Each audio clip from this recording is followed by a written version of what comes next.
یک سوال بود که آدمی جین زدگی با چطور مثلا بایکران در کار می و به قاری ها و خواندناشان در کار می یا خودش بسیارتر گوش کند می یا که خوانم می در طرفی ما حاضر خواندن همین من شدگی برای همین خصوصی هم مسازی جان جین زدگی وقتی که جین زدگی هست و لکه دیوانه می شود و خودش خواندن و گوش کرده میتونه و این خیلی باشد شاید جین زدگی نیست و یگان مسئله های عقلی دارد چی میگن عصبی از جهت نرو باشد خواهرا همه چیز یک بار جین زدگی ببرده نمیشه و بسیار کسلی هایی هست که وای فقط به دکتر رابطه دارد به جین نه. اما اینکه آدمی که جین به او تاثیر کرد به جز قرآن یگان راه ندارد. آدمی که جین به او تاثیر کرده است به جز قرآن و رقیه هایی که از پیامبر آمده است دیگر راه شفاش نیست.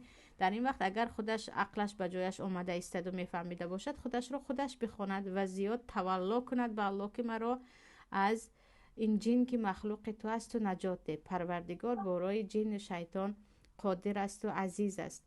لیکن گفته نه خودش قرآن درست خوانده نمیتواند. خواهران عزیز چرا در تاجیکستان اینقدر جین زده زیاد هستند یا بین تاجیک و در دیگر ملت ها؟ من در بین چند ملت اگر این مدتی مهاجرت زندگی کرده باشم هیچ کس مثل تاجیکا نیست. هیچ کس مثل عروسکای تاجیک نیست که اینقدر جین گویند.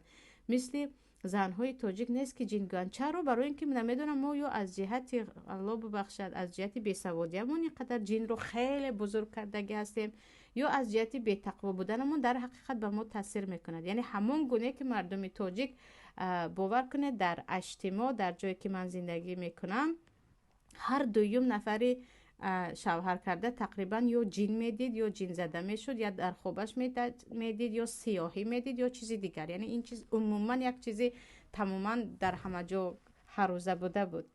از اینکه مثلا انسان تقوادار از جین نمیترسد، انسانی که با الله رابطش قوی است و از یگان مخلوق نمیترسد و مسئله جین زدگی و جین درآوردن و برآوردن برمیگردد به تقوا و به زیاد ذکر کردن.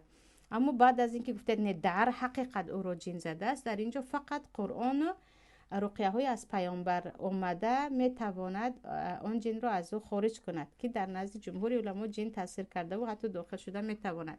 اما خود انسان گفته قرآن خوانده میتواند زیاد قرآن خواندن گیرد، دعا کردن گیرد به الله که مرا نجات ده گفته و پروردگار اجابت کننده دعاها هست. لیکن گفته اگر نخونن هم میشود، نخونن هم بعضی وقت جین میبرد مادامی که انسان خودش زیاد دعا میکند و خودش پیوسته با پروردگار است.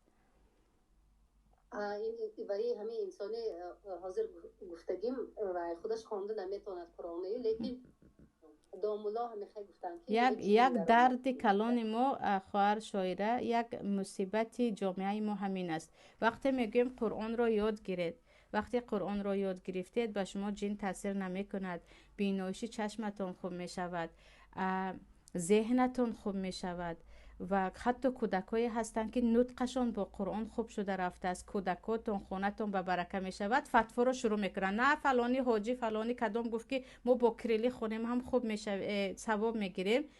بعد از این از قفای مولا دویده میگردن. آدمی که خودش قرآن عربی میخواند اگر خودش هر روز یک ویردش باشد یعنی یک مقدار قرآن خوانده رود به وی نه جین تاثیر میکند نه شیطان تاثیر میکند نه چیزهای دیگر. که ما از این که قرآن عربی خوندن به عموما از تنبلی گردنم و یاری نمیدهد.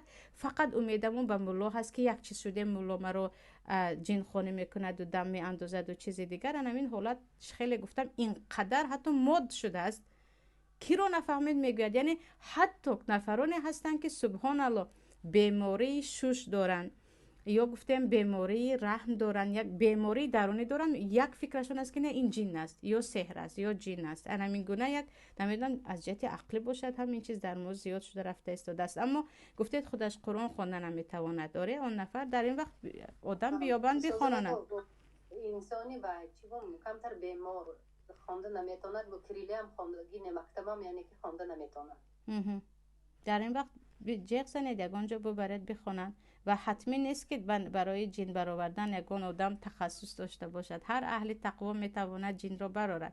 امام مالک بودن خطا نکنم، نزدشان یگان کس شکایت کرده می آمد که جین تاثیر کرده است، می گفتن با پای افزالم بزنید جینی و از پای افزال من هم می ترسد.